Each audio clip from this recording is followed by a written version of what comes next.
Trevor, thanks for coming in. No problems. Great to be here. I've had to stop you talking because obviously you were saying some interesting stuff pre-recording. And what we were just talking about, which is normally when I research people, it's fairly straightforward. It might be hard to find the source material, but you kind of know where it is. Whereas there were so many tributaries, or whatever the term is, that went into other things, it was tough to contain. And you think that they're all connected with advertising. Obviously, I guess you've done that the longest. They are. But they are. What's the link to all these things?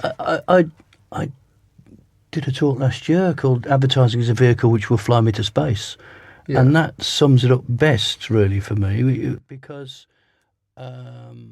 looking back, I would like to believe... Have you seen Nick Rowe, Man Who Fell to Earth, the Bowie film, The Man Who Fell to Earth? And in that story, Thomas Jerome Newton, Bowie, arrives from another planet, and he spends all his energy and time and money and creativity to raise funds to build a craft to take himself back home. That's the purpose of the film and everything that entails. And that really moved me, that film. I saw that when I was a kid. It really moved me. And it's only in recent years that I've thought, bloody hell, yeah, that's what I'm doing. All I've ever wanted to do is go to space. And I've used all of these other tools at my means to raise the funds and the inclination and the spirit to go to space. That sounds ludicrous. It really is ludicrous, but it's also true. For anyone to think they could go to space is just nuts. To think there may be a way. There is that. And then to use advertising as a vehicle to get to space. I mean, it's just true. It sounds ridiculous. I'm going to space next year, and advertising has funded it. How many people out of 1 million would think that it's possible to go into space? More than you think. Really? Maybe 4. 4? I was going to say 2. No, I don't know. It just seems... I mean, it's interesting. Obviously, you just showed me the book which will feature your school book from when you're 12. And it's kind of... I mean, I'd seen that. I can't think where I'd seen it. And it's quite a moving thing to have that. You can just see the sort of passion and care that has gone into that. And then to get to space next year, it's just bizarre. I can't quite think of anything like that. To have that love and focus, and then for that to come true. It's like if that was a script, you would have to reject it, wouldn't you? But that's not going to happen. See, it's interesting. In coming in today, it's interesting that you'd say advertising at the heart of it, because I've been sort of reading up things and looking at different things. And to me, at the heart of all of your world, it seems, and obviously I follow you on Twitter and see lots of that, is culture. You seem to be I'm sort of really into culture too. But you seem to be, that seems to hold everything together. Either doing stuff that gets into culture or buying bits of culture or just being aware of that. And interestingly, I think most people in advertising are not as obsessed with culture as they should be, because that's obviously that's the goal, to get into culture. And that seems that. So I was going past, because I was coming in, I was going past BT Tower, and I thought, I wonder whether you've ever tried to get in there. That's the sort of thing I would imagine you might think, I'd love to go in that bit that revolves, because that was a big part of culture, particularly growing up. Wow, I'm that was so glad you mentioned that. I've been up there once. I went to a charity. That's ridiculous. It was one of our Jack and Ada Beattie Foundation launches. We were lucky enough to go there, but that building plays an important role in my family's history. Weirdly, you're joking? What? Yeah, because my oldest brother Kev, 60s kid, came down to London for a visit one day in the 60s and was wowed by the idea that there was this revolving restaurant at the top of what was called the Post Office Tower in those days. And before I even could spell London, we were told about this mythical restaurant that revolves at the top of the Post Office Tower. And why, for some terrorist-associated reason, it was shut to the public and then became owned by BT. And it would literally be the best restaurant in London, and it's not open to the public. You can get in there, but you've got to go to some BT-sponsored function to get in there. And I've always wanted to, get my brother and his wife to have lunch at that restaurant somehow. I've never achieved it, but it was such a cultural icon. The notion of a revolving restaurant, it was anyway, a big thing, wasn't it? You know, it was a thing for a while. And it was like there's Concord, there's a restaurant that revolves. Yeah, it was one of a handful of that's right. things that evolved. So supersonic planes, vertical takeoff, and revolving restaurants. They've got a lot in common, and they all make sense. We don't do that anymore. I if anyone's listening, I would pay a lot of money to a charity of their choice to take my brother and his wife to lunch at the BT Tower revolving restaurant. It is part of our family's... That must be doable. It's interesting because that was a complete guess. It's like I guessed. I said to Mark Denton, "What's your favourite chess piece?" Knowing he's a sort of idiot that would have a favourite chess piece, and he said, "Oh, it's the horse because of the way it moves and things." So that was a complete guess coming in, but it's exactly that thing of you're very into the sort of fabric of culture and what makes it work and value these things, which. Interestingly, and this kind of comes up when we go through this stuff, I think people get obsessed with the ad business rather than the people you're supposed to be talking to and what's interests them, which is like the wrong way around. Well, I think that's happened in politics as well recently. Yeah. More increasingly in the last year, people have been concerned with the nature of the politics, the nature of the political party rather than the great ends to which it can be put. You know, there's a lot of navel gazing. Adland has been navel gazing for longer than a decade now. Do you think it's got worse? I know you're sort of not as day to day on it as you once were, but I think it's got a bit better actually in the last year. The navel gazing is less so in the last year, but it has been appalling. It has had the longest nervous breakdown in history. It's weird. It seems like it's improving. We'll get to the sort of positive bit on advertising a bit later. But so I'm going to ask you where you grew up, and people in England might be able to figure it out from your accent, but people outside. I was born at 56 Brighton Road, Borsall Heath, Birmingham. Right. 2,500 years ago. 2,500. And were you a creative kid? Were you?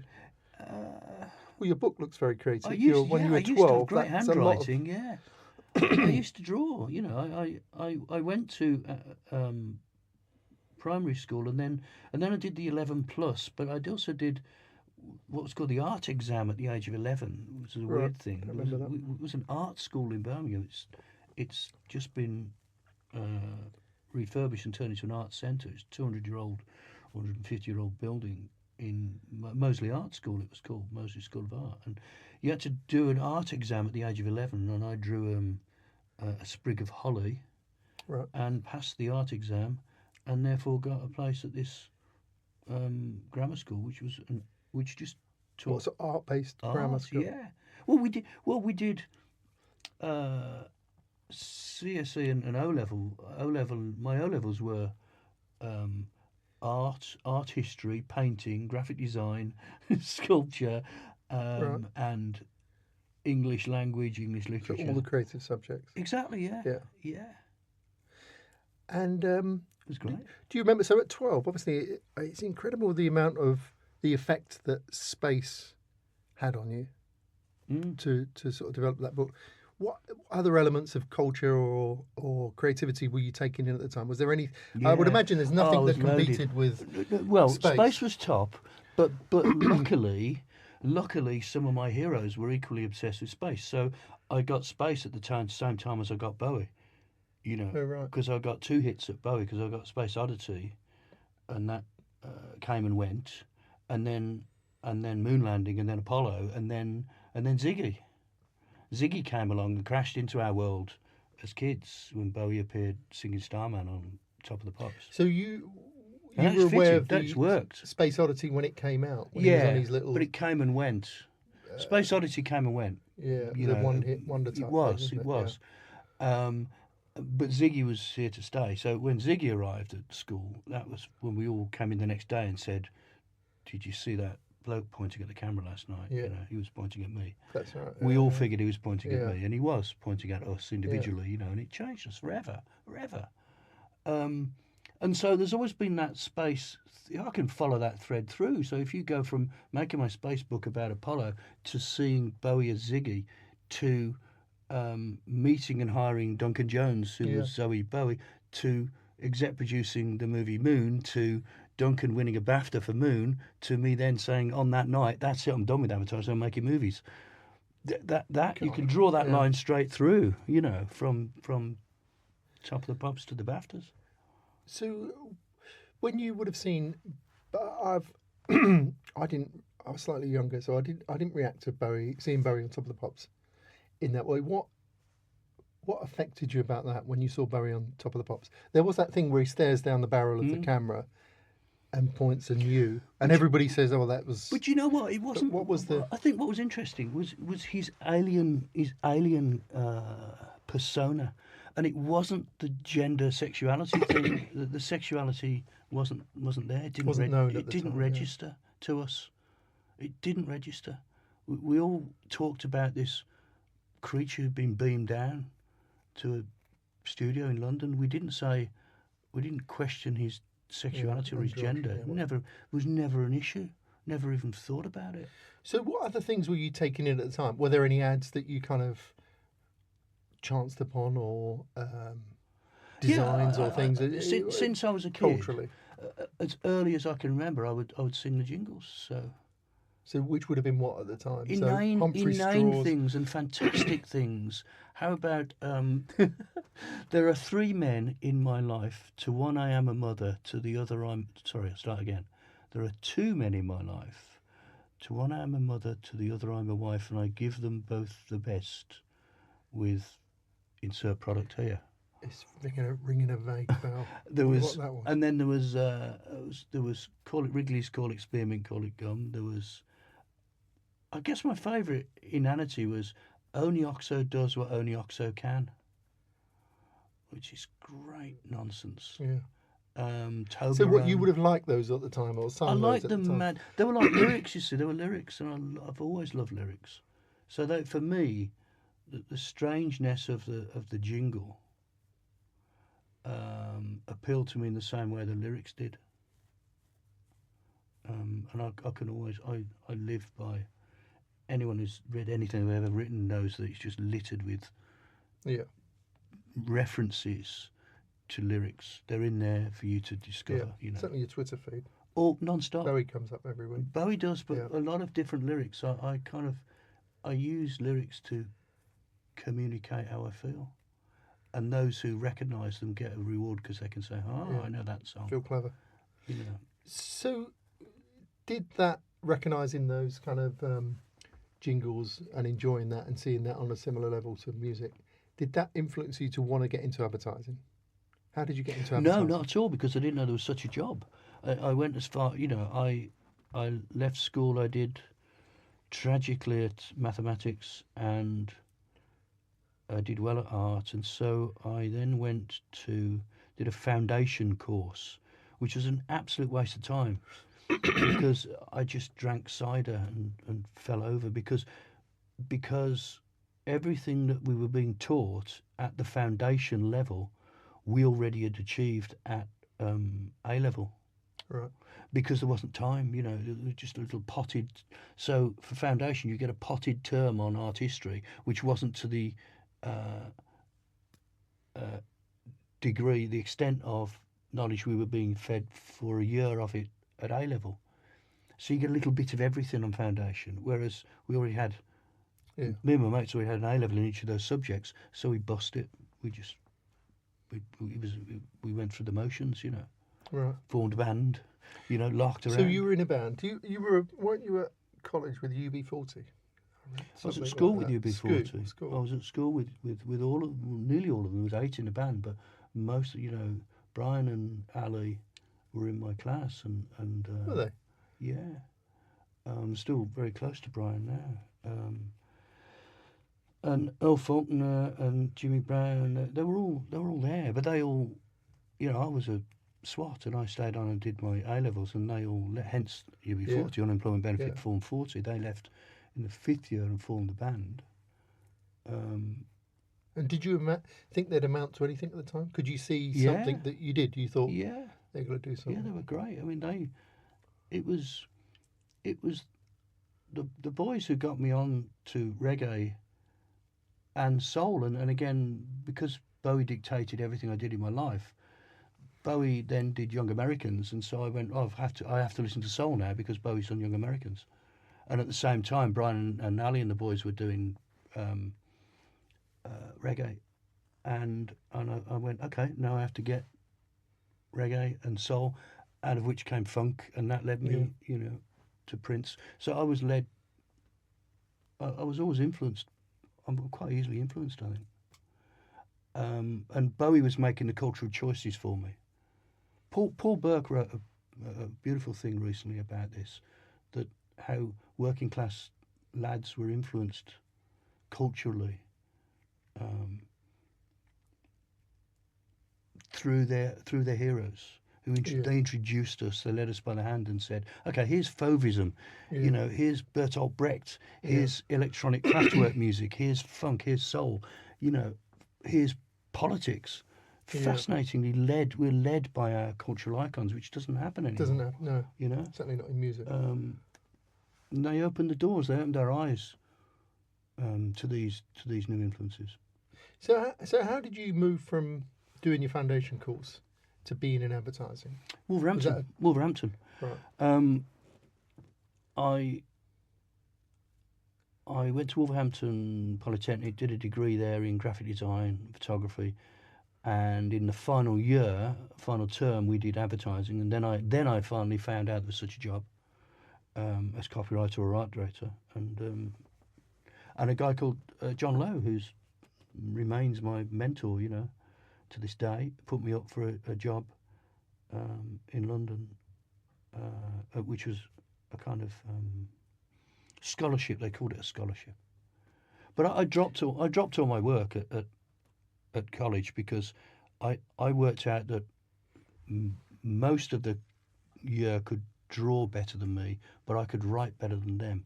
So I figured my chances were better if I was a writer than a drawer. And was that scholarship at Alan Brady Marsh? Yeah. Yeah.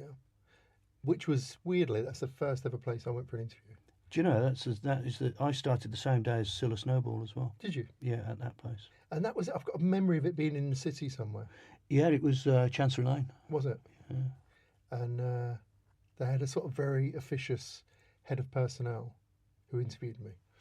And I kept saying advertisement because I was trying to be posh and sound intelligent. Brilliant. She said, we never say advertisement. We always say ad. That's interesting. Yeah, it was sort of embarrassing. But that was the first ever place I went. I remained friends with Peter Marsh. Died a couple of years ago. But I would have an annual lunch with the blessed Peter Marsh up until about 5 years ago. So at some posh Mayfair club that they would barely let me into. So what was he like? Because I think he's a sort of interesting. So I guess probably when you started, he may well have been the most famous guy in advertising. Absolutely. I think he was on Parkinson, wasn't he? He was on one of the big chat shows. He married Elsie Tanner. He married right. someone off Coronation Street. And he was very flamboyant. He was a funny character, and he, So how did you become friendly with him, given that you're on a placement and he's running the agency? There's a big gap. I don't know. We just kind of saw eye to eye. There? Yeah, we saw eye to eye. Absolutely not politically, but in terms of how we saw, I think how we saw advertising really. He came along on the night that we launched B&B. He came along as like my guest of honour. Yeah, in all his finery. So what did you must have learnt something from him then, because he was the most famous advertising guy in his day, and you the most famous advertising guy in your day. That can't be a coincidence. He said, he used to rehearse. Can you imagine that? We used to rehearse our pitches, and we were rehearsing one day, and I was at the back of the room holding my bits of polyboard. And he sort of stopped up with his presentation, and he said, fellow, pay attention. this will probably be the most exciting thing you'll ever witness in your small life. I thought, it's absolutely fantastic. There was something of the Quentin Crisp about him, you know. And it was one of the most interesting things I ever learnt in my small life. It's true. He just could trot them out. He was great, and he was hated.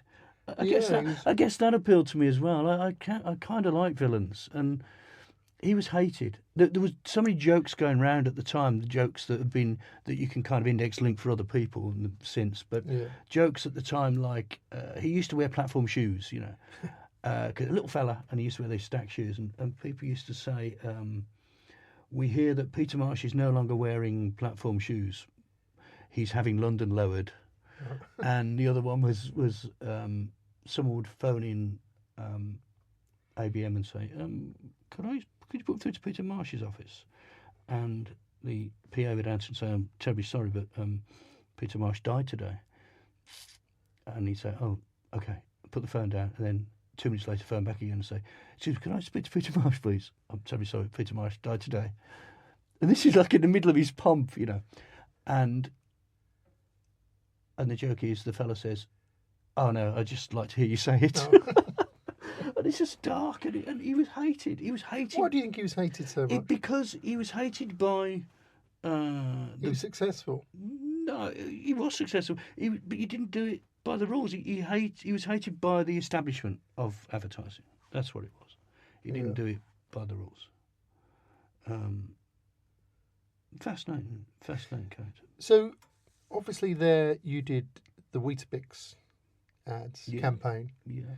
So I found a funny little snippet which I thought was great, which is that the initial line was "a box full of little bastards." That's correct. Yeah, that was the line.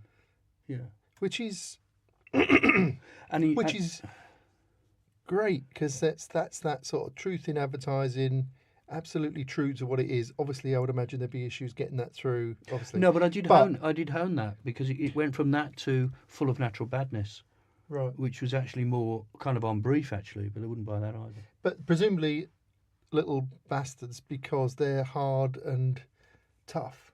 Well, which I've not kind of got the link between. They're sort of skinheads. It's interesting trying to find the commercials now. They're referred to as various things, one of which is skinheads. I don't know whether they're skinheads, but.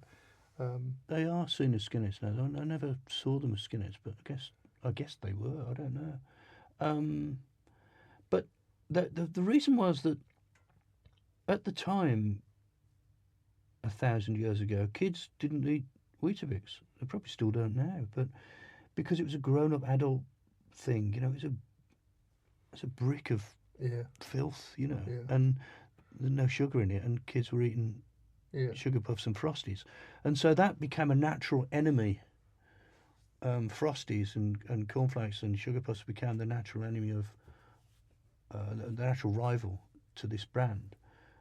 And how do you make kids eat fibre? And so we were criticised for in the press for encouraging kids to badger their parents to make them eat fibre. Which is quite weird and interesting. You were criticised for that? Yeah. So was that the first... How early into starting Alan Brady Marsh did you do that? It's about 4 weeks or something. Was it? Yeah, it's really early. Because that sounds like a very sophisticated answer now. You sort of go with the truth. You make it something... It's like an anti-hero type thing. It sounds like a very sophisticated answer. Yeah. And you were 4 weeks in? Yeah. It was just common sense. And then I also read that my only awareness of Marsh and Rod Allen is that Marsh was very flashy and flamboyant and wore white suits. Then you'd see them in their trade ads, which are bizarre. And then the other thing is that Rod Allen would have a Bontempi organ in his office. You see, Weetabix wasn't come up with jingles. Weetabix wasn't a jingle. Weetabix was... But didn't he suggest that you have a jingle? Yeah. He suggested every single ad. Yeah. So he would say, "What this needs, fellas, is a jingle," and he would literally turn round. I mean, you know, when back to Bowie, of course, when Bowie's in Extras with Ricky Gervais, and he kind of turns round and he's on a piano and he goes, And he'd start doing that. But little fat man, he would literally be in his office. If you could keep him awake, he would drift off when he was reading scripts in the afternoon. He would just fall asleep. But when he wasn't asleep, he would say, "What this is, fellas, it's a jingle," and he'd turn around and go, "La la la la," and he'd play it. How bizarre. And so the the line was, "If you know it's good for you," and the okay was Rod Allen's voice. But I found out a tip actually, which is if someone's falling asleep, the way to make them wake up when you're presenting to them is to stop talking. Right, the silence wakes. The silence wakes them up. What, Shouting you learned doesn't that work. through trying to be polite to get his attention? Trying to get Rod Allen's attention. I'll get halfway through a script and he'd drift off. And I learned that if I stopped reading it and just went, he'd say, "Oh, yes, this needs a bloody jingle." And he would come alive, he'd wake up. But to be fair to him, he did some good jingles that He was really... great. So presumably he did I'm a Secret Lemonade Drinker. He did Secret Lemonade Drinker. He did Age of the Train. Toblerone out on its own, Dragon did of he Chocolate. really? Yeah, he did Age of the Train. He did 1001 Cleans a Big, Big Carpet for less than half a crown. Wow. 1822. So, what an unusual creative director. Can't think of anyone else who's like that, who does their own jingles and stuff. I don't think that's an unusual creative director. I think all the others are the unusual creative directors. So, and you had to present everything to him, Yeah. and he would sign all those up. So that become obviously a very big campaign. Bob Hoskins was one of the voices, wasn't he? He was, yeah. Did you have to go and do the voices? Yeah. Um, He was Bob Hoskins, I forgot. and how many of those did you make? There seem to be tons of them on Thousands. YouTube. Yeah. Thousands. Well, we made, me and Carl Hollis was my first art director, and he was at Wolves Poly with me, and so we got the job together. He drew the Weetabix, and we must have made 12 commercials in our first year. Did you really? Must have done, yeah. Yeah. So what else did you do in that period when you were there, Alan Brady and Marsh? Did you work on? I'm trying to think what they would have Drank a had. lot. You drank a lot. So it was a really big party in culture. Well, I discovered wine, you see. I'd never had wine before, and it was fascinating. In these People kept topping you. posh In this agencies, Chancery Lane, yeah. wine bars. If people would top your glass up with wine, it was fascinating. Yeah, it was great. So you didn't do much else apart from that when you were there, which was a big thing. Just looking after that alone must have been a full-time job. Well, I was 12. Yeah, you were very young, admittedly. So why did you leave all the wine and fun of Alan Brady Marsh? Why did I leave ABM? Yeah. Oh my God! If only I knew. We got offered a job at a place called Air Barker, Yeah. hired by the remarkable Terry Howard, who So again, I only know him. I think he was the chairman of Creative Circle, and seemed from a distance when I started as like a sort of party, probably a big wine drinking party absolutely. His claim fame was Luton Airport. Yeah. He was a JWT man to the core, and that was that. He was the last of that generation. That that first generation of madmen. Yeah, lovely man. And we lost him a couple of years ago. Lovely man.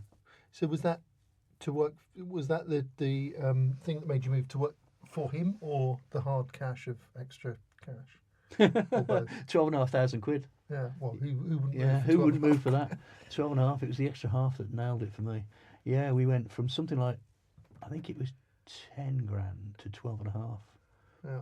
These are the big bucks. We started at ABM on 4 grand. Yeah. Yeah. So the first, I'm going to go ad by ad. I can't think of how to Just avoid miss a this. few You've thrown me now. But obviously, the first things I think you won awards for is sort of interesting in retrospect that you do this big campaign that's culturally really resonant and known. Probably didn't win many awards. Which if any. campaigns is? Weetabix. No awards. No. And then some Didn't really smaller know. ads No. for Ireland, which turned up in lots of places. Was that the first stuff you'd Oh, won I'd awards forgotten for? about that. God, Yeah. yeah, you're right. I suppose so. Yeah. I was quite proud of that line actually. You'll only know by being there. Yeah. Because it was really relevant at the time because people were afraid to go to Ireland. Yeah, Because of of the course, that troubles. was, yeah. It's easy to forget that now. I didn't but think that, yeah. That's what the line was about. You'll only know it's okay. Go there. It's wonderful. And we spent.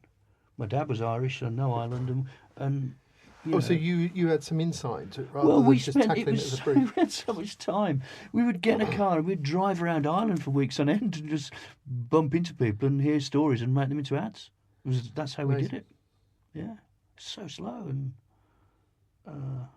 So do you think that affected once you sort of win a few ads?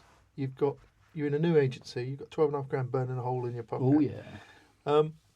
At what point do you think I might drink less and take it more seriously? At some point, you must have had a change. You've never thought I haven't that. so far. No, it's not kicked in yet. That change. So far, no. Have you not? I've never taken it Have seriously. you never thought I'm gonna? Have I ever taken advertising seriously? Never in my life. You know that. When have I taken don't know that. When have I taken it seriously? Well, there was a rumour. There's been lots of rumours about you going around. One of them that was that when you were at TBWA. Yeah. So we can sort of zigzag from here. Yeah. So when you're at TBWA, that there was a which might not have been coming from you in retrospect, but there was a £2,000 a month PR budget to promote you, which at the time I remember hearing that felt like that's someone promoting themselves. Obviously, in retrospect, when you get a bit older, that's promoting the agency. To promote me? Yeah, because obviously there was a time when you'd be in the Guardian and articles here, and there'd be articles all over the place. But it's fascinating that because journos used to ask me, journos used to say to me, "You're the only adman in town who has their own PR agent." Yeah, and I would say, Did my PR agent phone you up about this interview? And they'd say, don't know what you mean. And I'd say, well, if I had a PR agent, wouldn't they have arranged this interview? So is that not true then? No, it's not true. I'm explaining it. And I would say, so did you call me? Yeah. Or did a PR agent organise this interview? And they say, well, I called you. And I said, well, I return people's calls. I return journos' calls. That's what I do. And could you put that in the article? Please, could you say, given that you just asked me that question, you've heard my answer, and the truth is you called me, didn't you? Yes, I called you. Well, could you put it in the article then? And they never ever did. So you'd which heard is really that rumour. telling. So how would that? Do you think that's some I think where does that come from? I've because heard that. I've got no evidence that I assumed it was true. Well, because Mark Bukowski is one of my best mates. Yeah, But that came much later. That I knew Mark later. So someone has at just the time. No. that At the time, there was a PR budget for the agency. Yeah. But what that was spent on, I don't know. But what I do know is that you journos. part of that Well, of course, because that's my job. But it wasn't to promote me. But I think so. I think that you were on the. I think a bit like Peter Marsh in a sense. That I can remember when you were skipping right ahead, busting my whole timeline. But so when you got the job as creative director of Holmes Knight Ritchie. Of Holmes Knight Ritchie? Yeah, weren't you? Or TBWA, wasn't it? Holmes Knight Ritchie? I think it was Holmes Knight. It was Holmes Knight Ritchie. You're looking at me. You're throwing me now because you're looking puzzled. But no, because you know so much more about my career than I do. So well, let me tell you then. You were promoted, and I know this is true because David Holmes told me. So you went to Holmes Knight Ritchie. Yeah, but I didn't go there as creative director. No, but you were promoted to creative director at Holmes Knight Ritchie. Because David Holmes, I talked to David Holmes about this. Yeah. And so when you were, there was lots of people who were furious about that. You know, in the sort of. Were they? Of course, yeah. Well, in the agency or in the business? In the sort of, in the business? Yeah. Why? Because you could. So I think unfairly, but I probably would have been one of the people that would have been. But why? Because. What's the crime that there I was committed? the crime that you committed is A, you were very young. B, you hadn't gone through the normal, what was considered the normal routes of Abbott Mead, BBH, blah, blah, blah. Yeah. And then C, you're supposed to have X amount pencils. of pencils and this thing and that thing.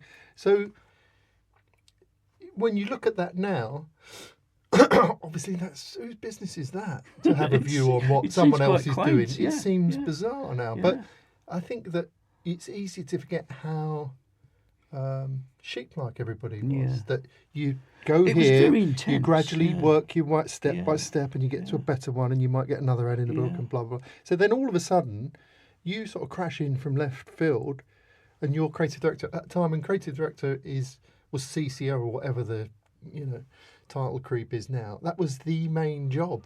Yeah. So, of your contemporaries, of the people I know, would be furious at that, because it's like, how did that happen? That's not. Did you not get any really. sense of that? So I think that my guess would be that sort of rolled on into however many years later. Now he's got a PR guy, which essentially, in retrospect, is just a lot of jealous people. Yeah. So seems to have jumped the queue. Now he's in all the bloody papers and on TV. But if you've got a PR guy, you've still got to have something to say. Yeah, You've still they got- don't come back unless you say anything interesting. They don't just write. If you haven't got anything to show or anything to say, then what's the article about? No. I don't quite understand the points. What I'm saying is, I think, in retrospect, you're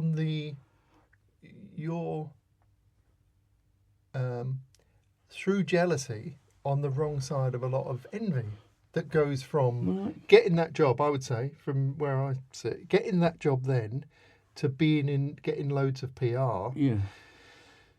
There's a bunch of people who feel jealous, and I wonder whether, because I've heard that story. Well, I never lost any sleep. No, over it. as you shouldn't. Obviously, you didn't do anything wrong. I'm only saying it in retrospect. I find it sort of It's interesting. quite quaint.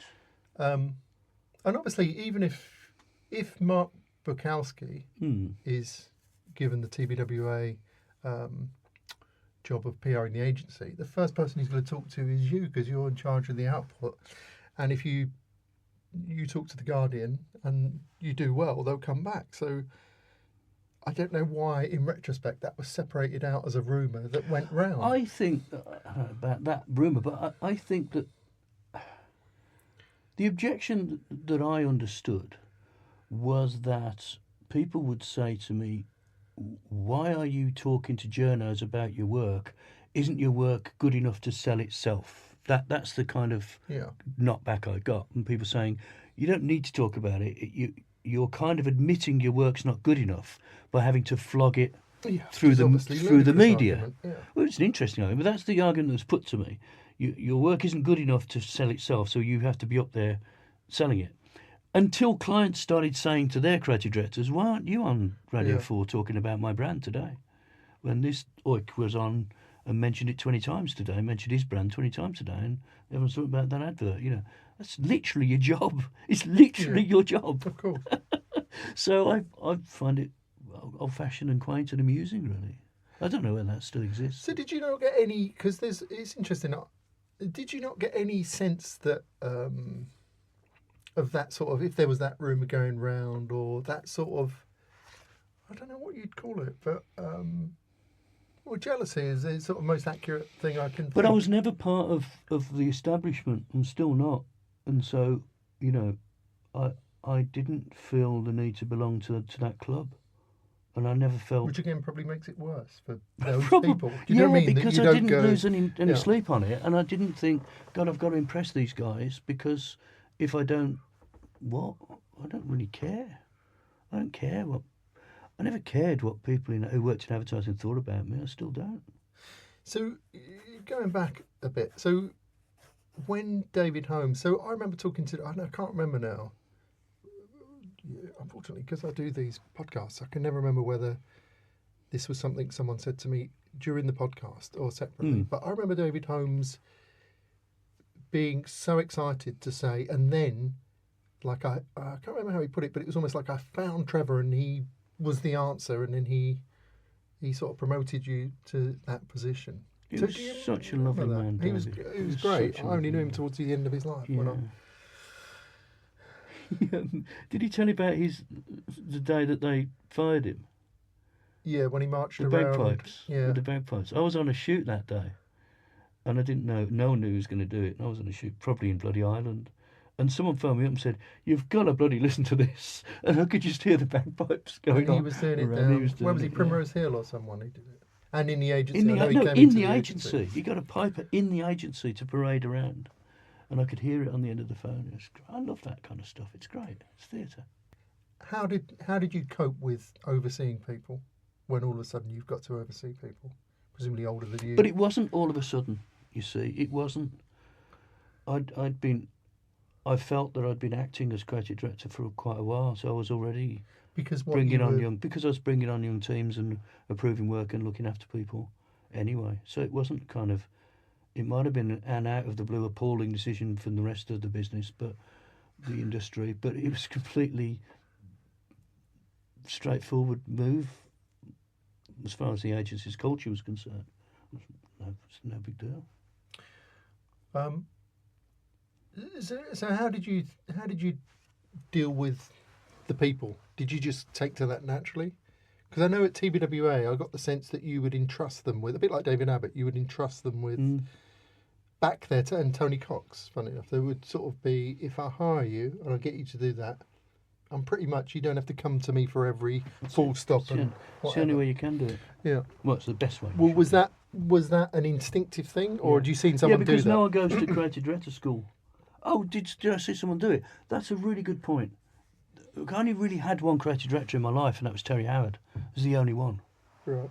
I was creative director at 29, so I never had a creative director in the old school sense.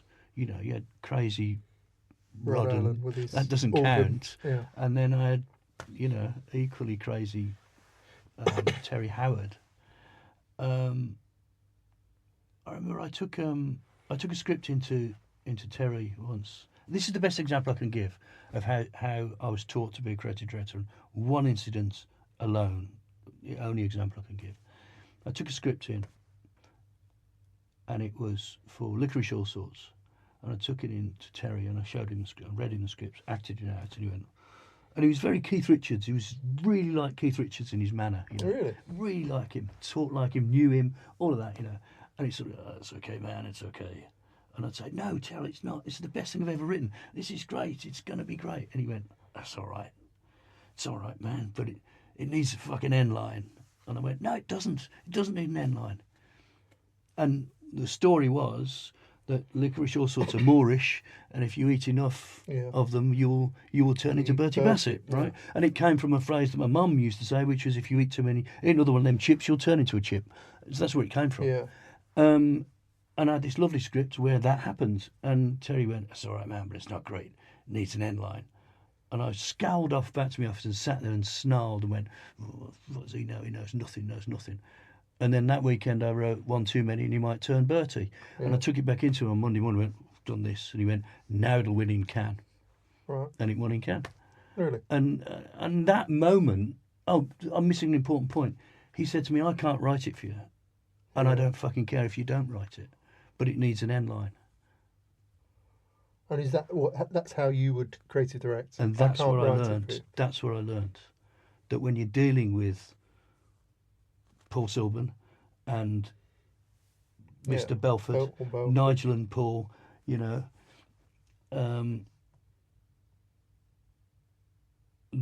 they're better than you. It's the first thing you learn.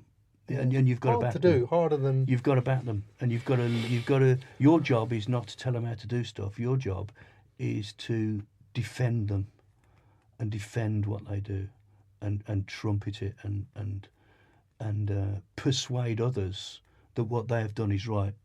So I would take the work from them and say, leave this to me. Your job is to write it. My job is what happens next. And I would take it over here and convince a whole range of people that this is the right thing. That's my job. That was my job. And Terry saying, well, I can't write it. And I also don't give a shit if you don't. Your loss.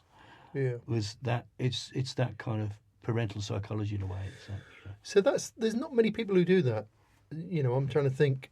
I wouldn't know because I don't know any creative directors. No. Well, I mean, instantly, I think. So, for example, I work for Tim Delaney, who would be. Well, that's the polar opposite. Crossing out words and, which was fine. It wasn't, it was a very different way. But the people who spring to mind would be Tony Cox, David Abbott. It's a good gang. Tony Cox, David Abbott, Colin Millwood, who would be. But I think it's very hard to not. I find it hard to not ever get involved and say it's not right, go away. I mean, I think, for example, Colin Millwood would sometimes say, no, do it again. So he wouldn't discuss any issues. Wouldn't say it's not. Sometimes it needs an end line or whatever. And the people who you work can't just say would go work away for and him. do another thing. That's no guidance at all. That's what I would think. But the people who worked for him would appreciate that because they'd have to rethink the whole. I mean, I couldn't do that because that would seem unfair to me to say it's not that, it's something else, and then off you go. But the people who came up to him, they would go away clueless as to what the answer was, so they'd have to rethink the whole thing, and they would say that ultimately that was really beneficial. I couldn't do it, and I can't see how it would be beneficial than to point out where there may be an issue. But there's the other issue, which is that a team, some teams and some people are useless at identifying which of the 4 ideas they've created is great. Yeah. That drives you mad. Because you look at it and you say to yourself, there's glaringly 3 piles of shit there and 1 golden piece. And you're sometimes tempted to go, you do know you've got a winner there, don't you? You just don't know which one it is. You do know in those 4 there's a winner, And there's that. And then there's you'll write a line to help them, they'll take it away, and then they get all of the glory for it's theirs. Yeah. And that's the way it should be. It's theirs. But often it's your job to tell them to recognise the thing that they've done and why it's right. Because a lot of them don't get it. They don't know that they've created something special. But it's your job to hand for the gold, So as someone who's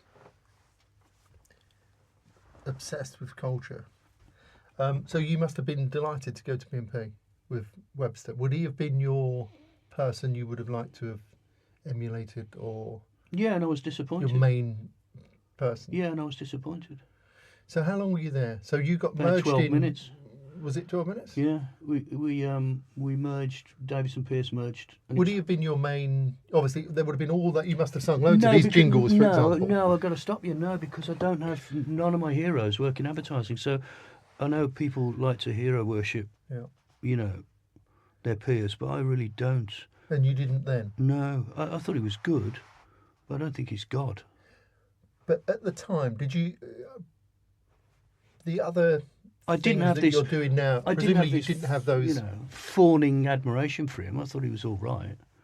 Yeah. But he was past his best by the time I knew him. He was, Yeah. He was, he couldn't fight 12 rounds anymore. He. So what year was that when you went there? I don't know. 1991, I think it was, something like that. Yeah. I don't know years of anything. But no, it was not a very pleasant time. We were merged in. Yeah. And there was a genuine animosity between it's this kind of cult of the pure bloodline of BMP and these infiltrators. The Herberts had come in from Davidson Pearce, and it was a them and us situation. We heard people in the corridors say, "Oh shit, bad news! We've just heard that they've won New Zealand Lamb." I heard that one day. They've won. So the Davidson Pearce people had pitched for a £10 million account and won it for the agency. That's bad news, because they've won it. And that's just deeply unpleasant, that's all that bollocks. So it was unpleasant. I didn't that still lingered on for a long time. Yeah. So when I interviewed Mark Reddy, at the time, Mark was, I don't know if he was there when you were there. He was, Mark. He was. Well, Mark was Davidson Pearce, was he? No. Oh, I don't know. He was at Holmes Like Ritchie. Holmes Like Ritchie, that was it. So because he was quite ornate and detailed, they would call him, the people we probably all think of when you say the people with the bloodline, would all call him the doily designer, in like a really sort of mean-spirited, that he wasn't quite part of the gang. I found it an unpleasant place to be. Didn't like it at all. And did you deal with Webster or Frank Budgeon or any of those people who you would... No, Frank had gone then. Had he? I think Frank had gone. Webster was right at the tail end, but he didn't deign to speak to people. Did he not? Not really. And then there's that story, which is about when you went, that I've heard. It's funny, all these rumours that when I went where? When you were fired. Yeah. So there's almost the worst firing story I've ever heard involves you. The rumour if it's right. Do you know that? Well, I know what happened. I was there, but you tell me the story, and I'll tell you if it's true. Yeah, I don't know whether it's true, which is that someone comes in. Have you not heard this? Someone comes in, and they say his name was David. Right, and he says, "You should tell this if this is true." Yeah, so he says, "I'll tell you what happened." Yeah, and you tell me. You tell me if it lines up with what you've heard. But I'll tell you what happened. Me and my art director, Carl, were there, and as I said, it had been deeply unpleasant for the whole time we were there. And then a rumour spread that they were going to lay off something like 25 people on Friday, including senior creative directors and teams. And we didn't want to believe it. And we got called in by this fella called David. And we were about to go on a shoot, me and Carl, to India for bachelors. And he had 2 brown envelopes, and he said, "Got some bad news for you, fellas. You've fallen on the wrong side of the line." It's the exact phrase he used. "You've fallen on the wrong side of the line, and I'm afraid we're going to have to let you go." And I said, "But we've got work to do. We're going on a shoot to India next week." And he went, "We're well aware of what you're doing." And I said, our work is on the reel, on the television in reception. You don't even know who I am, mate. You don't know who I am. We've got work. I was quite indignant rather than upset. I was quite indignant about it. And I said, "Our work's on reception. Must be mistaken identity here, you know." And he said, "We're well aware of who you are." Yeah. And he shuffled around a bit, and he had 2 envelopes, and he went, "Which one's Trevor?" Yeah. Which is unbelievable. And I vowed from that fucking day on that he would know which one was Trevor. Yeah. You know, and that's actually what happened. He said, "Which one's Trevor?" How did you take that? Because really badly. That's what I was going to say. Really badly. I went to Birmingham. I went to the test match with my mates from school, you know, and it was a mess. And because it seemed so unfair. Because the dream was over. Because I'd gone to London to make it and I'd failed. And so I went to the match with the lads and I told them it was over and I said, "I'm going to have to come back to Brum because I've tried and I've failed." And they gave me the biggest bollocking of my life. It was great. I still know those lads. And my mate Kev just took me aside, you know, and said, "You're doing it for us. You're going back to London. We're not having you back here. We don't want you back. Your job is to be in London." He said, "I'd dine out on your stories. You ain't coming back here." Brilliant. And they spent a day bollocking me, saying it's your job to go down there and do it, you know. So what shook you so much about that then? Because you thought, well, it's the best agency. I've got to where I want to be. No. I don't. No. I don't. It's not to do with agency brands. It was my love of my job. You know, my love of my job. I loved what I did. I gave everything to that job, not to that agency, maybe not even to that clique of an industry, but I loved making adverts. Simple as that. I loved making adverts, and it was my every waking hour. I just wanted to make adverts that people talked about. That's all I wanted to do, right? So to get turfed out broke my heart. And I would sit at home and I would watch the adverts on telly, and they were all shit.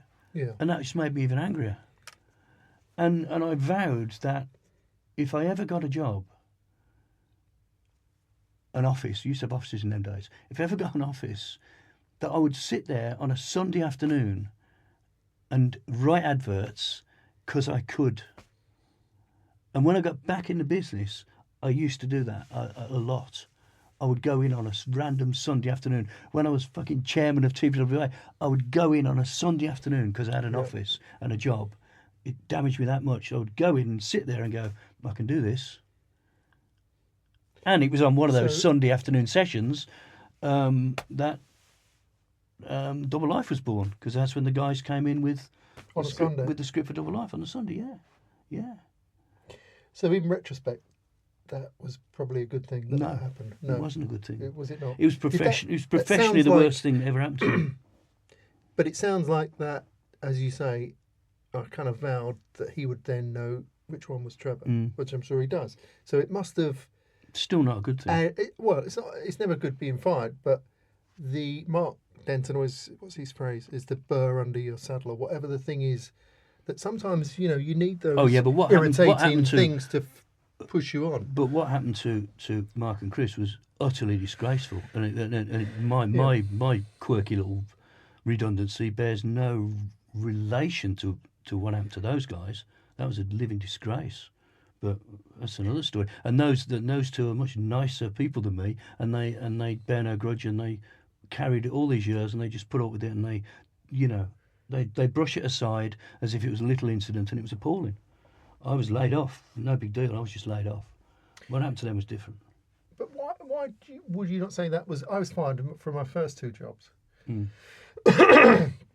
and I think that that made me in my next job really want to get out as much work as possible. Because to think next time I'm in somewhere, I just want to work on every brief, so that if they fire me, I come away with tons of work. Yeah. And I still feel like that now, all these years later, which you could say is a bad or good but thing. also you will have had to have laid people off as well. Yeah. And so it does make you fully aware that there's no good way of doing it either. I've never Quick is the only. I've had to lay people off, and I've always been amazed at how well people take it. Yeah. Because I didn't take it well, and so if I'd had to lay people off, I wouldn't sleep the night before, probably 2 nights before, and I'd be a mess talking to them. And yet, 100% of the people that happened to took it really well, amazingly, strongly, But I guess because of what you'd done previously, so they factor that into how you've been with them previously. But also, I guess when it happened back in 1757 at BNP, didn't happen it didn't happen then. It was a rare thing, and to lay off kind of 30 people in a day doesn't even get reported anymore. But it was headline news. It was a front page story. But guess what? They laid off all the Davis and Pierce people. Might have been a coincidence. But if this was the film, which we'll get to later, but if this was the film, the second film, not the one about going to space, that would be the moment where you go, right, I'm going to, almost what you've said, I'm going to show those guys that they're wrong, they behave badly, and you're going to know who Trevor is. In the film, then you go... Terrible film. Yeah, I don't know, maybe that's, a couple of years when you've got your space thing out your system. But that's the point where you go, and then that's why, watch what happened afterwards. That's that moment, isn't it, in the film where you go, that was energy and desire to go and watch this, and bit by bit from there, you get better and better known and win more and more awards and do stuff from that moment. If you took that out, would you be drinking wine at BNP, doing a bit here and there? Does that? Probably. Don't know. Probably. It wasn't a nice place. No,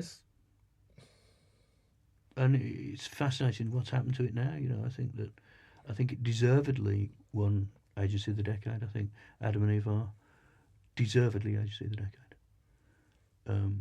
It's for the rest of the industry now to do something about that. But maybe it's a better place now. Maybe it's a nicer place to work. I don't know. How did you get back from that? Your friends saying you're not coming back. I wasn't to allowed back to Brum. It was simple as that, because they were living vicariously through me, and so I had that responsibility. And my dad never saw me make it in London, so my dad had sent me to London to make it. So that was a kind of fatwa. I had to make it. So it was a lot. It was stacked emotionally, So how did you go about? I wasn't allowed to fail. Rebuilding. Wasn't allowed to fail. I can't remember. But I can't. Your next job was wasn't. TBWA. I think it was. No, it was Homes Like Ritchie. We were jumping around. After that, sorry. Homes Like That's Ritchie right. Yeah, that's right. You see, in those days, agencies merged every 3 weeks. So there was a point where over 2 years, I think we had 12 mergers. That is why if we accelerate this Yeah. a bit forward, that is why TBWA London was the fantastic agency that it was, because it was a merger of about 5 different shops, all of whom brought their super talented Yeah. people and their beautiful accounts. Most agencies have 2 accounts on which they can do great stuff. Well, if you put 5 of them together, you've got 10. Plus all their fabulous people, you can't fail. And it didn't fail. We had a fantastic time. So I can remember, which comes into this sort of cultural thing. We had lunch about a job once in Hills, and you brought along a sheet of paper with logos on. So it's a very unusual perspective, and shows where you're coming from, which was, look at those logos.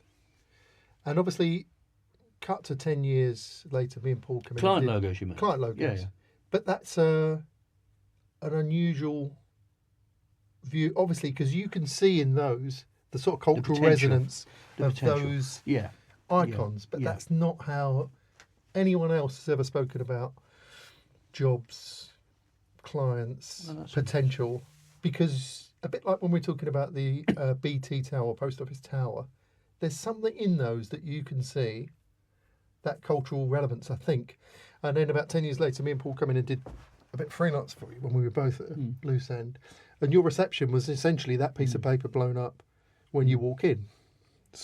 Square boards, logo, famous logos all over the wall. And I suppose, when I was thinking about talking earlier on, it's trying to sort of, I think you do come at it slightly in a different place, which is much more culture-based. And I wonder how that affects what you do when you sit down to create an idea. How do you... Absolutely it does. When we're talking about that period, certainly in the 80s, there was in retrospect, a very formulaic way of doing ads. And I think, having got together a ton of your stuff over the last few days, it's a much more eclectic, playful bunch. So there's you could group it, there's a period in the sort of early 90s where there's lots of wordplay, like environmental. This has gone blank now, but there was a few of them in the set. It's like you went through that phase. Well, there's Toys R Us. Yeah, Toys R Us, yeah, and a few of them. But they're all proper posters, which is barely any words, and which Beckham, people don't do. Was Adidas, Cometh the Hour. Cometh the Hour. Yeah, things like that. But so that's a really good example. The Beckham one is to me, it's almost, that's come from culture into advertising rather than advertising out. Yes, Do you know what I mean? yes, That's the sort of that's perfect. How do we want to affect culture? What's the right thing to say? It's like your tweets, which I think are really good, which is what's the right thing to say rather than what does the brief say, if you know what I mean. So I would imagine that you're not a stickler for sticking to the brief. I'm going to guess, I don't know. Well, I Depends what the brief is. No, it depends on the brief. I think you've got to have a good brief. I do like a good brief. It's about interpretation, but I think brief's important. I would never throw a brief away. So let's take FC UK, which is obviously a fantastic. How long did that run? 10 years? Too long. I tried to stop it 5 times and walked away from it in the end. Did you? Because they wouldn't stop it. It was diminishing returns. Anyway. But that's it ran for a long time. Yeah. But again, I would say that's another example where that's someone who's interested in culture spotting something rather than an advertising idea. Do you know what I mean? Spotting the power of that. So I think was it on a fax or something? You saw it, which I think most people might see it, might think that looks like a rude word, but they wouldn't go with it. But it can only be for that company. It could only. It's it can only be for that thing. company, Yeah. and then that's the important thing about it. You can only talk about FCK by naming the company, and that's all I care about. That was criticised as much by the industry as it was by the Daily Mail, interestingly, because people in the industry didn't see it as a creative idea. They thought it was some weird gimmick, shortcut to an idea. But that's exactly the sort of point, which is Didn't win any awards, you know. Did it not? Well, not just didn't win any pencils, you know. But that's a sort of cultural idea. It's not the little neat things that people do in advertising. Mm. So I can remember a slightly similar thing, but on a way much smaller scale, doing a doodle of Mary down. Think that's weird. That's like Mary is like happy and down is sad. And so you get the upside down face. Yeah, beautiful. Thinking beautiful. That's quite neat. And then put it to one side because I think it's not really an idea. You know, it's not an idea, is it? It's just a little observation, and then eventually sort of came back to it. But obviously, I've got too much of what you should do and what ideas should be. That I dismissed it. Eventually, it sort of came back to it. But I would imagine it's a similar sort of thing, although you probably may not have dismissed it like me. But obviously, the power of that when you put it into culture is much bigger than, you know, these sort of formulaic ideas with payoffs at the end that were much more popular at the time. You know, it was like riding a bucking bronco. You know, it was just holding on as it went mad. You know, and it also. The main thing about FCs is that it brought in so much new business because it was so because famous. Of the attitude, the attitude of it. In the way that I suppose that, you know, in another extreme, John Lewis has brought in so much business because people like what they see, clients like what they see, and of its time, you know, that was the right vibe for its time, and so clients were saying, I want some of that. I don't want to misspell swear word, but I want some of that attitude. Do you think you could run that now? No, I think it would last 5 minutes because of Twitter, because of social media. Would pull it down. It would just be, it would be eviscerated within a few hours. It's not a big enough, it's not a robust enough thing for our times now. I don't think, but I think that about all ads. I think that ads are mortal creatures. You know, they're not immortal. No. They belong in their time, and they should be viewed within the context of their time. You know, and then we don't do that in Adland. We take them out and we put it in a box and we go, look at that. And it means nothing if you take it out of its culture. No. You know, it's born of its culture. I was looking at the Wonderbra stuff today thinking, I wonder whether you could run that now. It's the sort of perfect thing for that loaded era it is, time. But it is, but it's now it would be post-ironically, I don't know. But no, it's those things are of its time. I think there's too much emphasis put on. Obviously, if it's brilliant in its time and it's not now, then that's perfect because it's not supposed to. It's not designed It's not supposed to be. It's supposed to be powerful. Which is why you can put an illustration of a toucan with a pint of Guinness on its beak as a poster in a bar, but it's not an ad. Yeah. Because it was done 100 years ago. Why doesn't it now sell stuff? Because it's just a piece of art, and that's it. Things are of their time. All ads are of their time, I believe. In fact, if they're not, then they're not doing their job. They should either reflect or influence or create the culture around them. They belong. You can't uproot them, you know, and expect them to still make sense. They shouldn't make sense. I don't think. So I've got like a DJ. I've got a perfect thing of things not making sense. I went through the PlayStation ads. They're some of the weirdest ads I've ever seen. The girl. I'm so proud. And the David Lynch. Well, Chris Cunningham and David Lynch, and two of the proudest moments of my career. Yeah. You know. Well, in the space of 3 years, working with Hugh Hudson, Nelson Mandela on UNICEF, and then the next year David Lynch and PlayStation. The next year Chris Cunningham and PlayStation. You don't get years like that. So interestingly, the Chris Cunningham one still looks incredibly, you could run that tomorrow. It's incredibly contemporary feeling. I don't know whether that's because it's not overly CGI'd or I don't know how exactly what he did. Shot it on a camcorder. And was that always the plan? Yeah.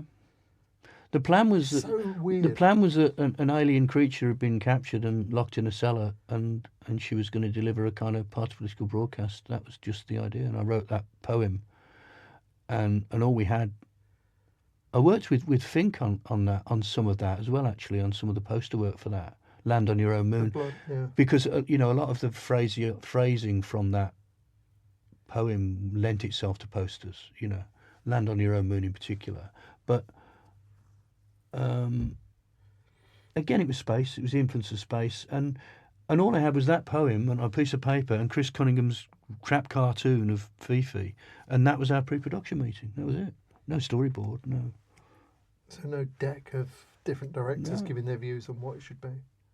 And what about the David Lynch one? Because David Lynch was similar. You know, with David Lynch, I had a notion of the third place, which has come true now because it was not work, and it was not work and not home.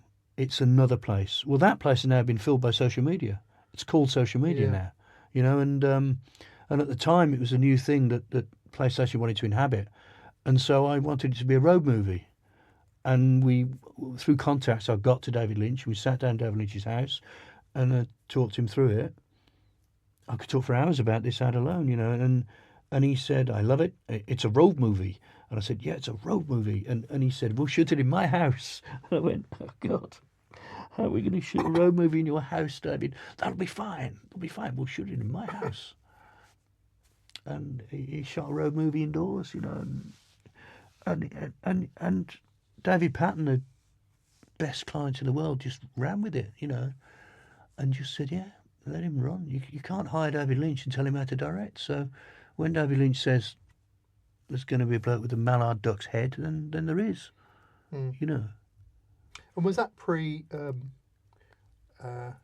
it called, Double Life? What's it called, not Double Life? Yeah, Double Life. I think that was after Double Life. Was it? I think so. Yes, because that was PlayStation 2. PlayStation 2, the third place. Yeah.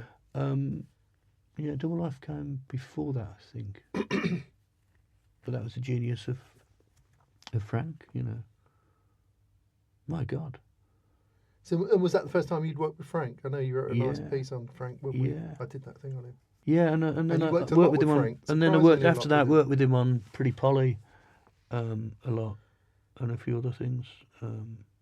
Loveliest man. But to be able to work with Frank and with David Lynch and with Chris Cunningham, it's just a dream, you know. So in that period, we could mention a couple of people. You seemed to go on a hiring spree. Some of them you may have inherited when the agencies merged, but one of them that you hired was Paul Silburn, our friend, who sadly we were at his funeral the other day. How did you manage to lure Paul away from where would he have been at the time? He was, at the time, I think he was Leith London. I think he was Leith London, which was going nowhere. And I met up with him in Cannes, which for a pair of working class oiks was a peculiar thing. But he used to like sitting on the terrace at the Carlton, I think. Yeah. And we sat on the terrace at the Carlton, we had sipping our cheeky glass of rosé. And it seemed so funny looking back. And I offered him the job, and he said, "Can I think about it?" He thought about it for a year, and he took it. And he thought about it for a year. Did you just say? Kind of, yeah. He didn't take it straight away. He said, "I'm going to try and make Leith work," and then it was months later when he said, "Okay, I'll do it. Let's do it. You know, come over." And you know, when he went to America, I've got a lot of when you lose someone like that, you kind of can get racked with regrets. And one of my regrets with Paul was that I couldn't tell him that I was doing B&B. And if he hadn't gone to America, he would have inherited TBWA, you see. He would have taken over after me, and he left. And I really regret that, because he didn't enjoy America. I'd much rather he'd have taken on that mantle. He'd have been brilliant as creative director of TBWA. Brilliant. And he was your deputy, wasn't he, there? Was he your deputy? Yeah. But I gave him free rein. So how did you work with him? I gave him free rein. Accounts. My promise to him was that he's got his own agency. He can go there, you know, he approves his own work. I've got his back. So I'll sell his stuff, you know, I'll promote his work. But I'm not his boss. How can you be Paul Silburn's boss, you know? So you let him do it. And he was brilliant with the young teams. He really brought them on. He really looked after them, and, you know. But he was fiercely competitive, and he was a brilliant gossip. Brilliant gossip. He was gossip for England. He was great. And he went off to America, and I wish he hadn't gone to America, and he didn't enjoy it. And he phoned me one day from the snowy wastelands of, what was it? Minnesota. Minneapolis. Yeah. And it's funny because as I said, I don't have heroes who work in advertising. It doesn't make sense to me that some bloke who works in advertising should be a hero. Is nonsense. But to Paul, that was different. So for Paul to get offered a job by the blessed Up Fallon was very special to him, meant nothing to me, really special to him. Now, me going and meeting Prince in Minneapolis, that's a different gig. That's a different thing. Then I am Did in you awe. meet Prince in Minneapolis? I did meet Prince, not in Minneapolis, in Wembley, but I did meet Prince. But Paul meeting Pat Fallon was an amazing thing for him. I don't give a toss. But Pat Fallon publicly firing Paul was a disgrace. He didn't have to do that. It's a disgrace. And Pat Fallon made a point of saying it publicly to cover his own sins, and it's unforgivable. You know, deeply unpleasant. That ended deeply unpleasantly. You know. Obviously, Paul did all the John Smiths, which was amazing. And there was a tweet went out the other day from Dave Trott saying he's only seen 2 ads that have stopped a pub, I think he said. And one of those was John Smith's. I can't remember the exact execution, but so it seemed like you had a group of people that Paul was very, I don't know if populist is the right word, but these things that would be popular, I suppose it's populist. And then you've got your PlayStation, which is a completely, it feels like there's lots of flavours. Do you know what I mean? It wasn't, you know, at the time agencies would be. That's right. We boasted about that. It felt like you had very different flavours within the department. Exactly that. The agency. And that was a conscious thing. It's very important to the agency, and I'd like to think TWI still has that. It doesn't have a tone of voice, because the tone of voice should be apt to the product and to the person you're speaking to. So you don't just want a yard of BBH, a yard of TBWA. You know, it shouldn't work like that. They should all be different, and I do feel that agencies fall into that trap of here's our show reel and all the ads have the same tone of voice. Is wrong, I think, because products are different. So why would everyone want the same tone of voice? I don't know. Well, presumably that partly comes about, and I don't know how you managed it when you do FC UK and people come to you and say, "Can you do that for us?" Yeah, and I used to say to them, no, but I would say to them, "What do you want? Do you want to misspelt swear words? Do you want to get into trouble with the press? Do you want your sales to quadruple? Do you want to be talked about in the pub?" You know, it means when someone asks for an FCK, it means a lot of different things. Yeah. That's how I would answer that. You know, we didn't have a tone of voice at 2BWM. We prided ourselves on that. So why did it, I'm trying to think of what that, do you remember that Dave Stewart came up with this theory that was a particular syndrome where everything's going too well? Do you remember this? No. He had a name for it. I can't remember what it is. But it seems like that was the place you got to where you got as much business as you can handle, you're winning loads of awards, you've got good people all around you, so you think, right, let's leave, start my own. What made you leave? Pretty much what you said. Yeah, really. All just felt too happy. I'm a cricket fan, and I wanted to stand at the wicket with naught against my name again, and see what happened. That's what it was. And did you have a plan, a philosophy, anything, or just think, well, you know? No, give it a shot. My family hated me for it. For doing that? Yeah, they thought it was a ridiculous thing to do. For a year, they must have thought that. Well, you did for a year. Right. Well, you did very well straight away. No, I'm exaggerating. No, they just thought it was such a weird thing to do, to walk away from what looked like a job for life. You know, great director and chairman, and all of this money and stuff and happiness. Why would you walk away? Because you know. But yeah, we got a great momentum going. We won our first 6 pitches, and we were off to the races. You won your first 6 pitches. Yeah, we were off to the races. Yeah. And what was that? What would that be? McCain's? No, not McCain. Because was that not in your because we weren't allowed to pitch for McCain for a year legally, and that was a good thing because it meant that we couldn't just leave and set up with an account. That was a good thing. So we had to come back and pitch for McCain against 2WA and JWT, I think it was. So no, we won things like Carling and First Choice and TUI and HP and bit of Hines and Westfield, all sorts of things. But the point being that those accounts were, the luck of it all is those accounts were available to pitch for. Yeah. You know, if they weren't available to pitch, we wouldn't have won anything. And right now, Well, in recent years, there just hasn't been that kind of churn because all the accounts are at Adam and Eve and they don't leave. So in those days when all the accounts weren't at Adam and Eve, they used to churn around a lot. And I think one of the achievements of Adam and Eve is they've held on to those accounts. Yeah. You know, they buried them in it, they held on to them. Yeah. And that's changed the nature of the business. Things aren't moving around with the pace they used to. So when we started B&B, stuff was moving and we were able to dive into that pool and, you know, You've still got to win it. go for it. You've still got to win it, Well, but you've it got to have seemed the like chances. you had, I don't know what your pitch would have been at the time, but it felt like we're going to talk to the public. It sounds ridiculous for an ad agency, but it felt like very real, visceral things.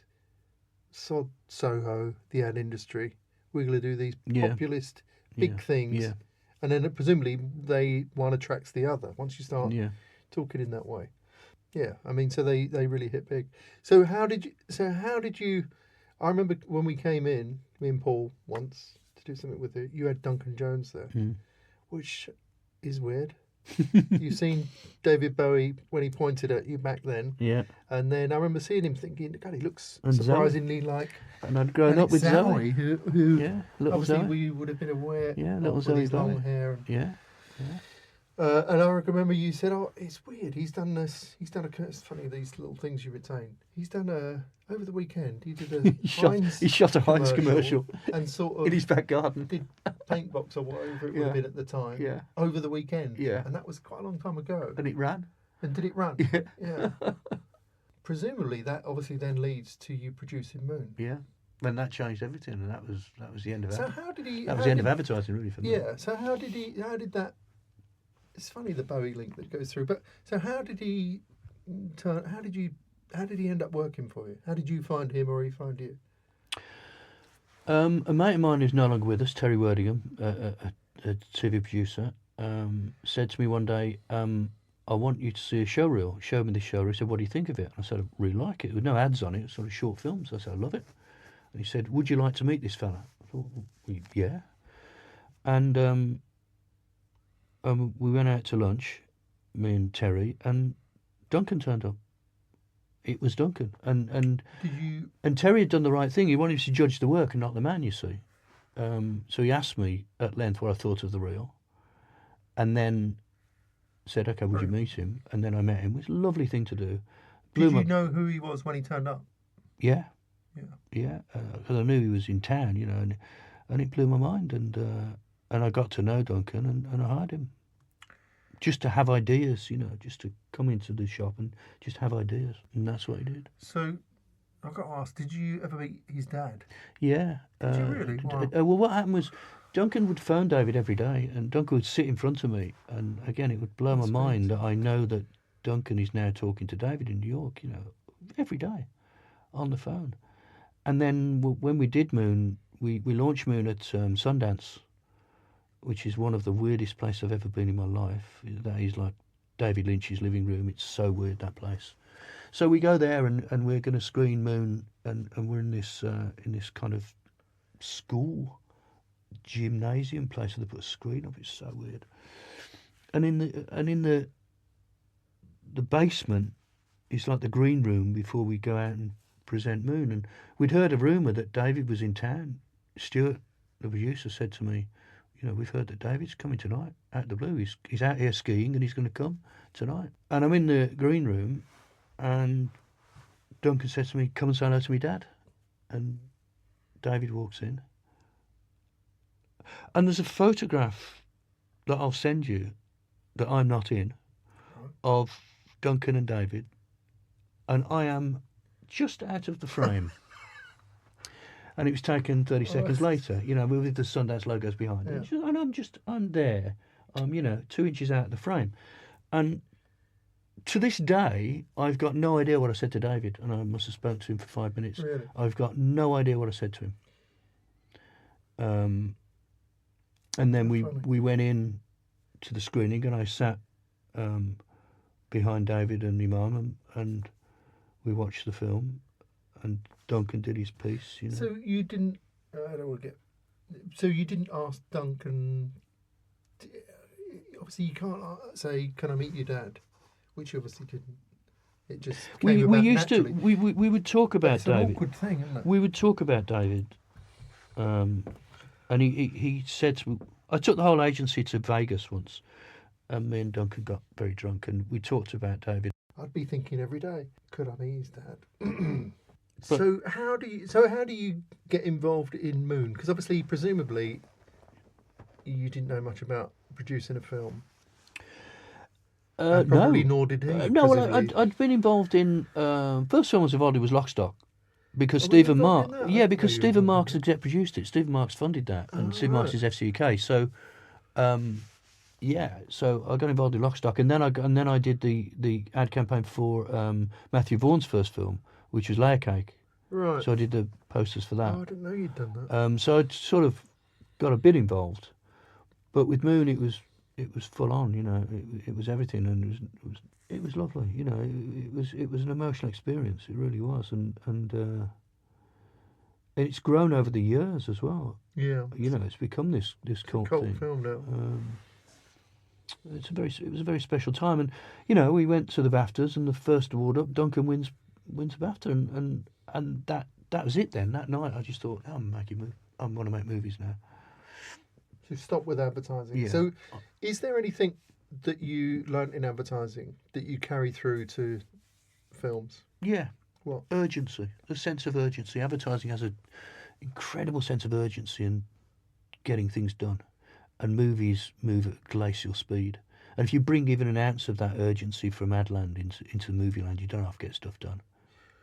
Which is what exactly? That you can pull in, you can work with type music and pull in things and create stuff quickly? You can create trailers, but you can write stuff, you can get things made quickly, and they're not in a hurry. They're just not in a hurry. And so it gives you an advantage to get stuff made quickly and get better prepared.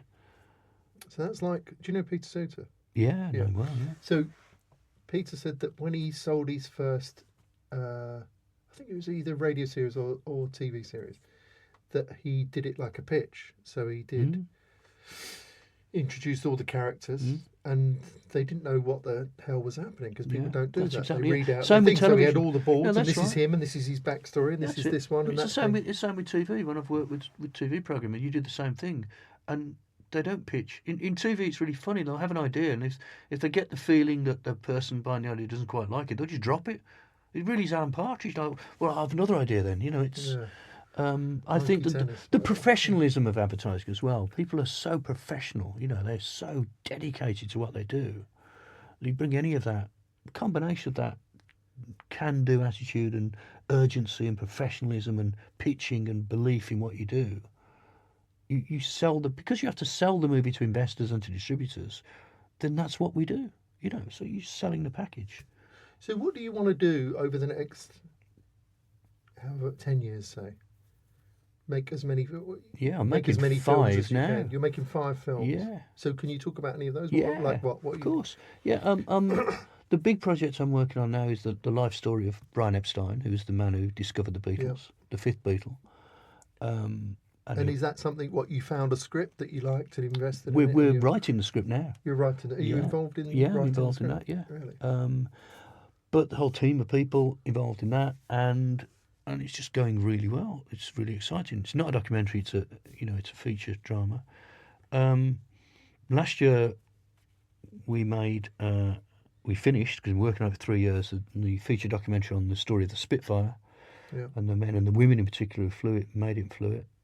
We did the life story of Rudolf Nureyev last year, which has gone really well. And I did a film with Eddie Izzard and Judi Dench called 6 Minutes to Midnight, featured like a wartime romp. That's going to be out early next year. I'm doing a feature drama on the life story of Sonny Liston, the boxer. Right. Why Next year. Sonny Liston of all the? Because obviously I know you're a big Ali. Yeah, because it's called The Murder of Sonny Liston, so it's all about. Was he murdered by Well, gangsters? that's the question. Yeah, right. You know, it's the mob. It's all about the mob. It's a fascinating story. It's never been told properly, so that's a great one. We've just finished Archive, which is Moon 2, if you like, follow up to Moon in a way. With Duncan Jones? No, directed by Gav Rothery, and Gav did all the special effects, the video effects on Moon, and designed all the interiors and the look of Moon. He's written and directed that, and that's fantastic. That'll be out early next year. How many does that take me to? So all of that's all going on at the same time, all at different levels of finish, you know. Yeah. Interestingly, this cultural theme is obviously that's really dealing in culture. All of those. It's like Nureyev, Sonny Liston. I mean, in fact, now you think of it, they're all, most of them are based on bits of culture, aren't they? They're not like a made-up story about, you know, something they're like that's true, coming from culture, which I hadn't really thought. That's true. So you've got Epstein, me to it, Spitfire, Nureyev. I said Nureyev. And it's interesting, when I was kind of, I think we said this at the beginning, when I was researching it, it was difficult to get a hand on it because you had all these, I kept finding pictures of you with different famous people. So Ali, which there's no picture of ridiculous. No picture of me and Bowie though. But there's no picture of you. Maybe you got a shoulder. But no, I met Ali 6 or 7 times. Yeah. So you've put on an exhibition of his stuff. I've got the biggest Ali collection in the world. Have you really? Yeah. Why did you do that? Why did you start buying Ali stuff? Because he's my hero. I've always connected. From what Ali age stuff. did you? From. What would that have been? Ali's been my hero since I was 10. Since you were 10? You know. So that was from the days when he was not as popular as he obviously is now. Absolutely. So he was... I can remember my granddad talking about... People hated Ali. Well, they hated being Cassius knocked Clay. out by Richard Dunn. He put him down 7 times. Yeah, he said, he knocked Richard Dunn down 7 times, He thought Richard Dunn... Because a lot of people... in those early days, hated Ali for Absolutely, they did. Obviously, there was a Vietnam thing, the Henry Cooper. There was he cheated with Henry. There was a whole bunch of reasons. Well, I own that glove. I own the split glove. You own the split glove? Yeah, that's the centerpiece of my collection. Supposedly the split glove. Yeah, I own they that. Deliberately. I worked with Mandela on UNICEF. Yeah. How did you meet Ali then? How did that come about? Because I've got a massive. I got the comic, which is such a weird thing. It's the only. Which is Ali against Superman. Yes, God, that's a valuable piece. Bloody hell, that's a valuable piece. You're kidding me? And I scanned in the thing and blew it up, so it's like a poster. That was in our exhibition. Was it? Yeah. Oh, that's I haven't got that. I've got a print of that. Yeah. Have you really? Yeah. Oh, okay. I haven't got the mag. What a weird thing. Muhammad Ali versus Superman. Black Superman, that's what he was, yeah. But it's interesting, all these, you know, so there's a lot of this sort of iconography and cultural stuff that goes from Ali, obviously Prince, Labour, we haven't begun to cover, which is often you're referred to as Labour's adman. How did you get involved with Labour? Was that off the back of FC UK? God, centuries before that. Was it really? Century. Air Barker. What, Labour? God, yeah, I was part of New Labour. I was part of... There was, my God, way before that. It was... Deborah Mattinson, Philip Gould, bless him. Peter Edwards. Yeah, it was that time, round about then. Jeez, so it was Peter Mandelson, Deborah Mattinson, Philip Gould, Kinnock. It was that crew. That's when I started Labour. Started working on Labour. It went from there right through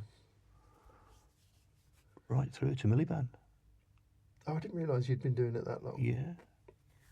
And that would have been at BNP as well, when you obviously there for a little bit, but.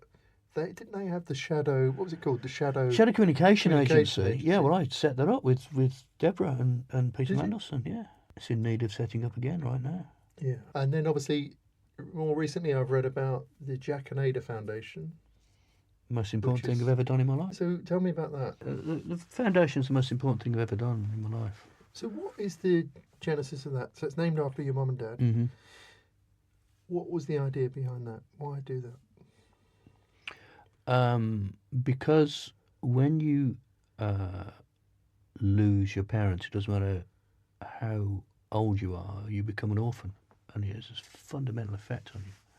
However late in life it is, when they're both gone, you're an orphan, and given that there was such a driving force through my childhood in particular, it was a chance to keep them alive, actually.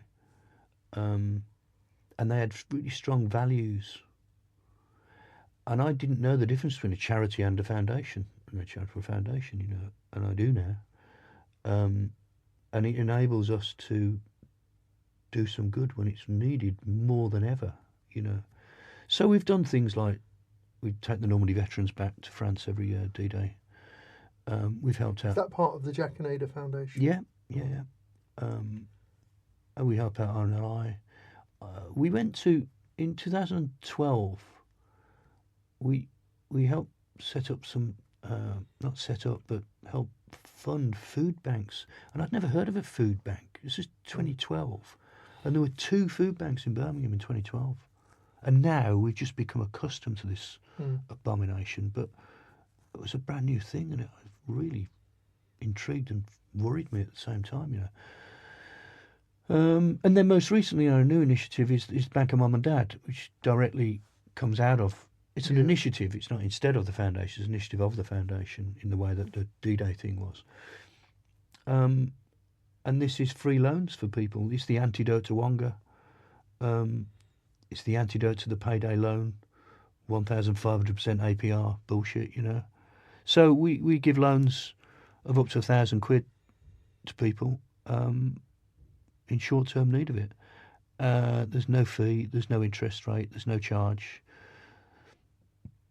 And the sooner they pay it back, the sooner it gets recycled and helps someone else out. And it's working. It's already happening. We've had 5 paid back already. Have you really? Within a few months, they've paid back, and one woman has overpaid on purpose to give a contribution. Amazing. So it'll become a cycle of money in. So I ask for people if they want to sponsor a loan or put money in at that end, and then it comes out at this end, and it goes back in again. Because there's a dignity in paying back your debt. So where does that idea come from to do that? Again, that's like a very, obviously it's an incredibly unusual thing to think of and do, and put your money where it's. Why would you not do it? Well, most people don't. I don't know. Well, it comes out of watching Daniel Blake. Yeah. It comes out of watching the travesty of universal credit. It comes out of the impotency of opposition. You know, being right doesn't feed people. Being right is okay. I'd rather be in government than in opposition. You get things done.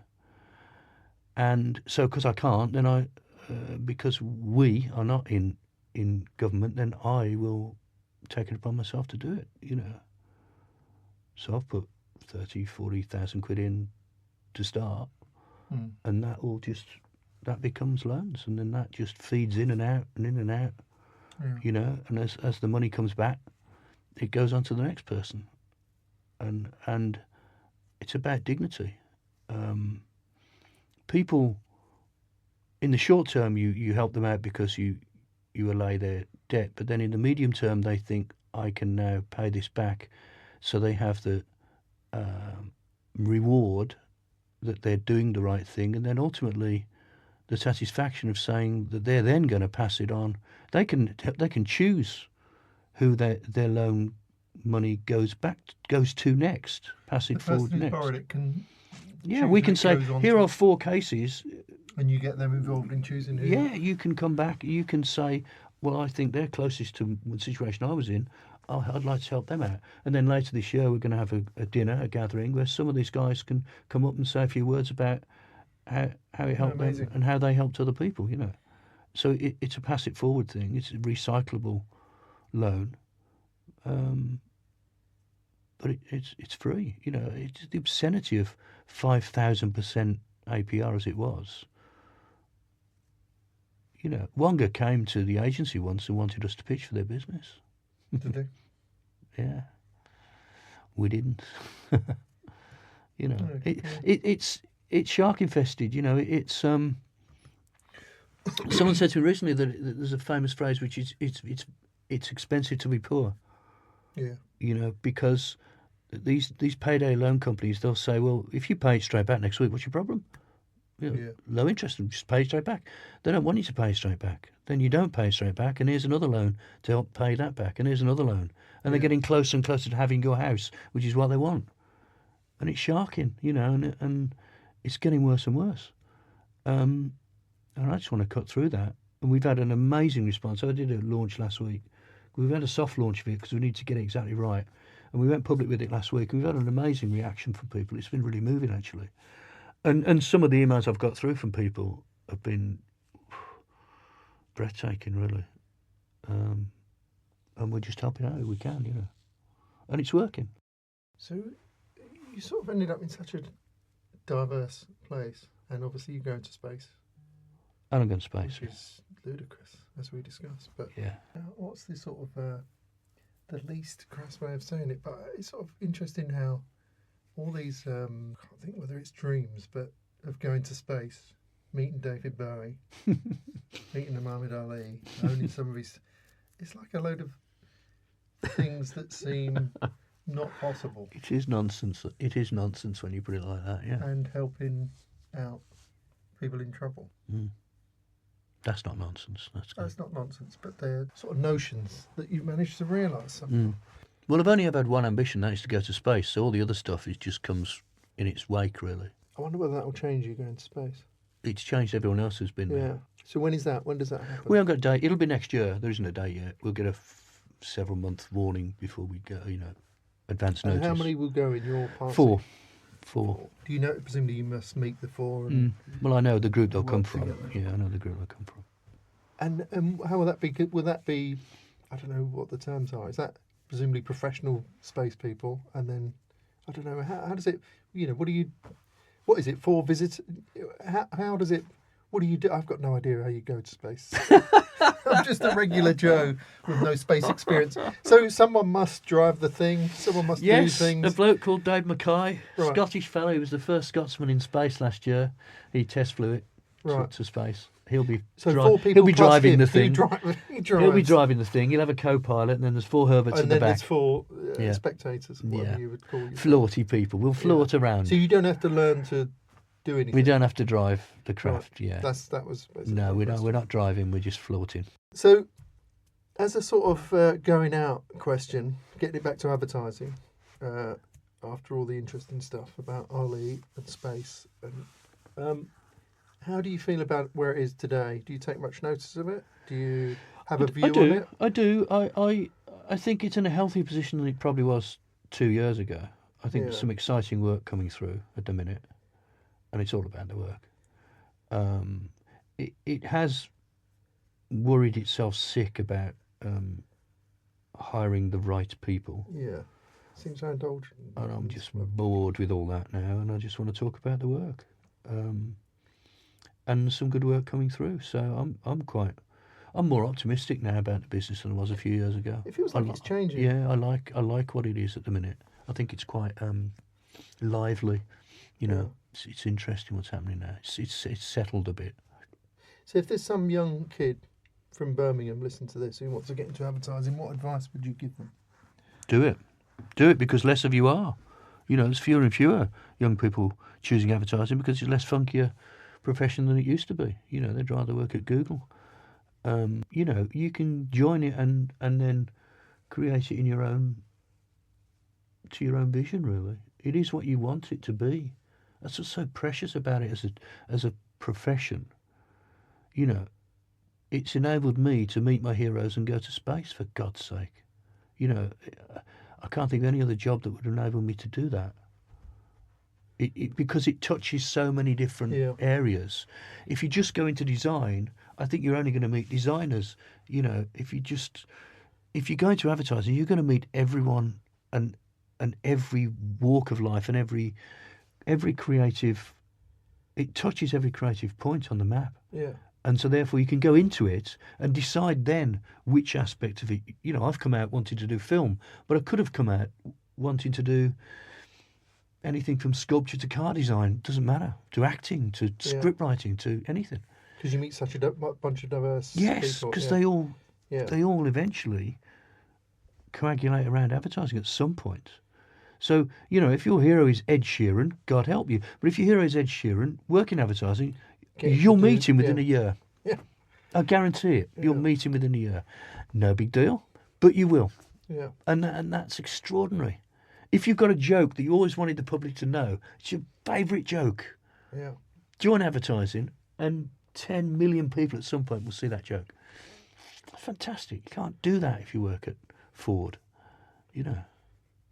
But Excellent. you can if you're Ford's advertiser. You know. We're going to go out on that optimistic note. It can't be more optimistic than that. All right. Thanks for your time. Cheers, fella. Excellent. Thank you. Nice one.